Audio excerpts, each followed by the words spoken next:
Welcome back to sorting science. मेरा नाम है शोएब और दोस्तों आप सभी स्टूडेंट को यहाँ पे नेशनल स्कॉलरशिप पोर्टल पे आप सभी स्टूडेंट के लिए बहुत ही डिमांडेड वीडियो थी।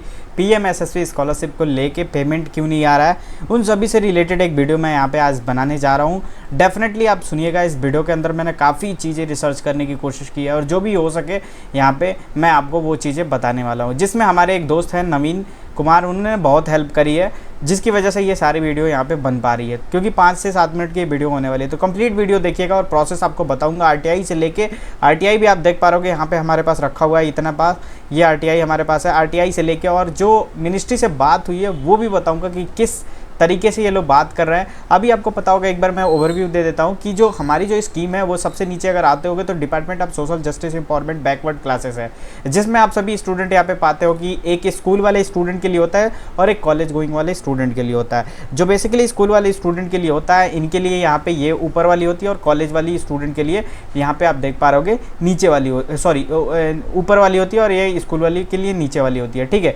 और एक चीज़ मैं आपको बता देना चाहता हूँ कि यहाँ पे ये जो है टॉप क्लास, जो भी top class education student study करते हैं, जैसे कि हम यहाँ पे बात करें इसके स्पेसिफिकेशन में, तो आप यहाँ पे नीचे आओगे तो यहाँ पे सारी चीज़ें यहाँ पे पढ़ सकते हो कि जो टॉप क्लास स्टूडेंट है वो स्टूडेंट यहाँ पे अप्लाई कर सकता है। ठीक है। एनेक्सर 1 में ये सारी डिटेल्स यहाँ पे लिखी हुई है कि यहाँ पे जो भी चीज़ें हैं टॉप क्लास के, जैसे कि इसमें मेरिट बनती है। ठीक है। और कॉलेज क्या करता है, जैसे कि मेरिट के बेसिस पे ये कॉलेज में स्टूडेंट के एडमिशन होते हैं, तो वो कॉलेज एक शॉर्ट लिस्ट बनाता है और बताता है कि हमारे कॉलेज से इतने टॉप मेरिट है, तो उनसे एनेक्सर 1 मांगा जाता है स्टेट नोडल ऑफिसर को, वो या मिनिस्ट्री को वो भेजा जाता है आपके कॉलेज के द्वारा, तब इसमें सिलेक्शन होता है। जैसे कि यहाँ पे क्राइटेरिया ऑफ मेरिट लिस्ट का क्या होता है, रैंक जेई एडवांस में आईआईटी जितनी है उनकी, और जो एनआईटीज़ में स्टूडेंट पढ़ाई करते हैं उनका जेई मेंस के बेसिस के रैंक पे होता है। ठीक है। ये कौन बनाता है, ये कॉलेज एक अपनी तरफ से एक लिस्ट बनाती है, वो भेजती है, फिर उतने में जितने परसेंट यहाँ पे स्लॉट खाली होते हैं उसमें स्टूडेंट का सिलेक्शन होता है। अभी मैं कॉलेज वाले स्टूडेंट पे हूँ, अभी स्कूल पे नहीं हूँ। ठीक है। तो अब ये दोस्तों कॉलेज वाला तो हो गया। अब स्टूडेंट के साथ प्रॉब्लम ये आ रही है ना कि यहाँ पे आप देख पा रहे हो कि जैसे कि मैंने आपको स्टार्टिंग में बताया, यहाँ पे ईबीसी करके कि यहाँ पे है ओबीसी, ईबीसी और डीएनटी। ठीक है। तो ये 3 बेसिकली कैटेगरी वालों के लिए स्टूडेंट के लिए। लेकिन जो बात करें ईबीसी में बहुत बड़ा स्कैम एक तरीके से चल रहा है, क्योंकि यहाँ पे अगर वेबसाइट पे देखें तो 10% यहाँ पे लिखा हुआ है कि 10% स्टूडेंट को ही मिलेगा। तो चलिए हम ज़्यादा वो वीडियो को बड़ा नहीं करेंगे, हम डायरेक्ट आपको मिनिस्ट्री से जो बात हुआ है वो मैं आपको पहले शेयर करता हूँ, फिर आरटीआई दिखाता हूँ। तो ध्यान से वीडियो को देखिएगा, एक एक चीज़ बताऊँगा, लास्ट में समराइज करूँगा। तो रिकॉर्डिंग शुरू होता है। आप मिनिस्ट्री से बात कर रहे हो ना? हाँ बोलिए। हाँ सर, मैंने पीएमएसएसवाई स्कॉलरशिप का स्टेटस पता करना था, उसकी पेमेंट कब तक आएगी? क्या है आपका? पीएमएसएसवाई कॉलेज के लिए अप्लाई किया था एनआईटी जलंधर। क्या है इशू? हाँ सर, वो अभी तक वेरीफाइड बाय मिनिस्ट्री है, पेमेंट के लिए फाइल नहीं गई उसकी। आपका पेमेंट एक बार भी इनिशिएट नहीं हुआ अभी? नहीं सर, इनिशिएट नहीं हुआ, मेरिट लिस्ट में ब्लैंक दिखा रहा है। कहाँ से बात, कौन से इंस्टीट्यूट से बात कर रहे हैं? एनआईटी जलंधर। और ओबीसी वालों का क्या था पेमेंट के लिए, ईडब्ल्यूएस में किसी का नहीं गया, क्योंकि उन्होंने वो नहीं दिया ना एनेक्सर सर दिया था कॉलेज ने, वो नूर अहमद की ईमेल आईडी पर शेयर किया है। नहीं, उसने रैंकिंग कहाँ दी? एनेक्सर ए देना अलग चीज़ है, उसका रैंकिंग के साथ देना अलग चीज़ है ना, तब हम डिफ्रेंशिएट कर पाएंगे कि भाई ये स्टूडेंट टॉप 10 है, जितने आपके स्लॉट है उसका 10% देंगे ईबीसी वाले को।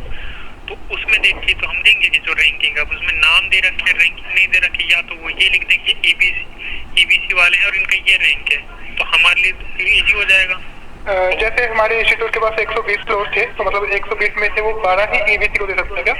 हाँ। मतलब यदि बाकी के खाली बच जाते हैं उसमें कोई नहीं है तो वो तो ईबीसी को जा सकते हैं? उससे कोई मतलब नहीं है, खाली से कोई मतलब नहीं, ईबीसी है आपका। हाँ सर। तो मतलब अच्छा, वो टॉप मतलब 12 बच्चे ही दिखाने होंगे उनको।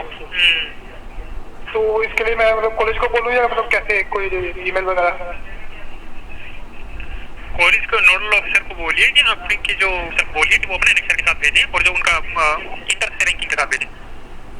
ठीक है सर, मेरे को कॉलेज को हमने एनेक्सर का वो पोर्टफोलियो दे रखा है, उसमें 8 नंबर पे वो इंटर से रैंकिंग होती है, तो वो समझ जाएंगे कि उसमें इंटर से रैंकिंग उन्होंने एनेक्सर दिया है, वो ये कहेंगे कि हमने दे रखा है, वो मैं भी कह रहा हूँ दे रखा है, बट वो इंटर से रैंकिंग के साथ नहीं है। ठीक है। उसी ईमेल आईडी पर शेयर करने को बोलना है, नूर अहमद वाली? हाँ नोट। ठीक है सर, थैंक यू। तो दोस्तों आपने सुन लिया रिकॉर्डिंग, और अभी मैं आपको दिखाने वाला हूँ आरटीआई, और फाइनल आपका ये बताऊंगा पूरा जो ब्यौरा है, पूरा समरी है, क्या चीज़ है, क्या कहानी है, वो सारी चीज़ें आपको समझाने की कोशिश करूँगा। अभी जैसे कि आप लाइव कॉल रिकॉर्डिंग सुन रहे थे, यहाँ पे एक हमारे दोस्त थे, उन्होंने यहाँ पे कॉल किया था। अब फाइनली आप बात करते हैं जो भी यहाँ पे स्टूडेंट PMSSB को लेके काफ़ी ज़्यादा चिंतित है। जैसे कि आप सभी स्टूडेंट को पता होगा, जो भी PMSSB स्टूडेंट अप्लाई करते हैं उसमें टॉप क्लास जो भी स्टूडेंट होते हैं अपने रैंकिंग के बेसिस पे उनको एनेक्जर देना होता है, मेरिट लिस्ट को रीऑर्डर करके। अब मिनिस्ट्री इतना भी काम करना नहीं चाहती। अगर आपके कॉलेज के इंस्टीट्यूट ने ऑर्डर सिर्फ लिस्ट दे दे, एनेक्जर 1 जो होता है मेरिट लिस्ट के अकॉर्डिंग जो रैंकिंग होती है, तो भी वो आपके मेरिट लिस्ट में चयन नहीं करेंगे। वो मतलब आपके स्टूडेंट का फॉर्म को पेमेंट इनिशिएट करने वाली फॉर्म आगे नहीं फॉरवर्ड करेंगे। रीज़न इनकी, उनको मेहनत करना पड़ेगा मेरिट लिस्ट फिर अप डाउन यहाँ पे एक तरीके से सॉर्टिंग करने के लिए, ठीक है। तो ये इनका कॉल पे ये कहना है कि आपके कॉलेज वालों ने यहाँ पे लिस्ट तो दी थी, लेकिन वो मतलब अरेंज वे में नहीं था कि यहाँ पे सिर्फ नेम दिया गया था टॉप 10 कौन है, ठीक है। तो उनको ये चाहिए कि रैंक वाइज आप दे दो एक ऊपर से, ठीक है। फिर मैं ऊपर से टॉप 10% जो भी होगा उसका EBC का वो यहाँ पे स्टूडेंट का सिलेक्शन करना है, ठीक है। तो कुल मिला के यहाँ पे अगर आप देखा जाए, जैसे कि हमें यहाँ पे देख पा रहोगे, अब यहाँ पे एक मतलब RTI फाइल किया गया था, जैसे कि ये देख सकते हो कि ये हमारा PMSSB स्कॉलरशिप के लिए है। नीचे आप देख पा रहोगे पूरी तरीके से। तो अगर यहाँ पे अगर देखा जाए इसका डिटेल, अगर यहाँ पे ओवरव्यू पढ़ने की कोशिश करें तो यहाँ पे अभी ये मैं दिखला देता हूँ। रिप्लाई में यहाँ पे लिखा this scheme is implemented through NSP scholarship portal. पहले इस पर टेस्ट होता था, आपको पता है PMSSB स्कॉलरशिप का। अब यहाँ पे NSP पोर्टल पे ये कर दिया गया है। ये सबको पता है। ये क्यों लिखते हैं RTI वाले, मुझे नहीं लगता क्या खा के लिखते हैं, क्या पी के लिखते हैं। यहाँ पे लिखा हुआ national scholarship portal presently information यहाँ पे, और पता नहीं क्या क्या लिखा है CPIO। अब CPIO के बारे में बताया गया। CPIO के डिटेल्स हम पढ़ते हैं। यहाँ पे देख सकते हो कि ये पूरी तरीके से यहाँ पे जो RTI का पूरा रिस्पॉन्स आया था वो है। यहाँ पे सारी चीज़ें यहाँ पे लिखा हुआ है कि अगेंस्ट अपील CPIO, ये वो तमाम प्रकार की चीज़ें यहाँ पे लिखी हुई हैं। और यहाँ पे फाइनली लिखा हुआ है कि यहाँ पे scheme is implemented as per scheme guidelines the exact norms of NSP scheme guidelines 2023-24 are available on public domain website of Ministry of Social Justice and Empowerment. Scholarship are awarded students who are eligible as per eligibility criteria as the scheme. कुल मिला के दोस्तों कहने का मतलब ये है ना कि देखो, सबसे बड़ी चीज़ यहाँ पे है ना, जो स्टूडेंट PMSSB स्कॉलरशिप अप्लाई किए थे, अगर आप सोचो अपने department of higher education apply किए होते, उसमें अगर CSS स्कीम अप्लाई किए होते तो उसमें अच्छे खासा आपका पेमेंट मिल जाता 12,000 से 20,000, ठीक है। लेकिन दोस्तों PMSSB के चक्कर में आपको ना इस साल मिला ना अगले साल यहाँ पे रिन्यूअल कर सकते हो। तो यही चीज़ है। रिन्यूअल कब करोगे? जब स्लॉट यहाँ पे बचा रहता है, ठीक है। अगर मान लो स्लॉट बचा है, अगर जैसे आपके कॉलेज में अगर मान लो 90 स्लॉट आता है या 10 स्लॉट आता है, 20 स्लॉट आता है, और 20 स्लॉट में मान लो 10 ही स्टूडेंट यहाँ पे मतलब एक तरीके से अप्लाई किया, सेकेंड ईयर थर्ड ईयर वाले स्टूडेंट हो, तो फिर आप यहाँ पे री अप्लाई कर सकते हो लाइक, तो वो स्लॉट आपको मिल सकती है और फिर वहाँ से ऊपर जाएगा, फिर वहाँ से 10% का यहाँ पे सिलेक्शन होगा। लेकिन इस बार इन्होंने क्या किया है कि जो भी लिस्ट यहाँ से कॉलेज देती है, कॉलेज में जितनी सीट अवेलेबल होती है टॉप 10 स्टूडेंट को सेलेक्ट करके जो भेजा जाता है, फिर वो अपनी 10% वहाँ से निकालते हैं और 10% के थ्रू यहाँ पे दी जाती है। तो कुल मिला के PMSSB स्कॉलरशिप को बिल्कुल बेकार कर दिया गया है और बिल्कुल वाहियात तरीके से यहाँ पे मेरिट लिस्ट बन रही है। अब यहाँ पे आप जिन स्टूडेंट का सिलेक्शन नहीं हुआ, आपने कॉल पे सुना होगा कि मेरिट लिस्ट का सिलेक्शन कैसे होगा।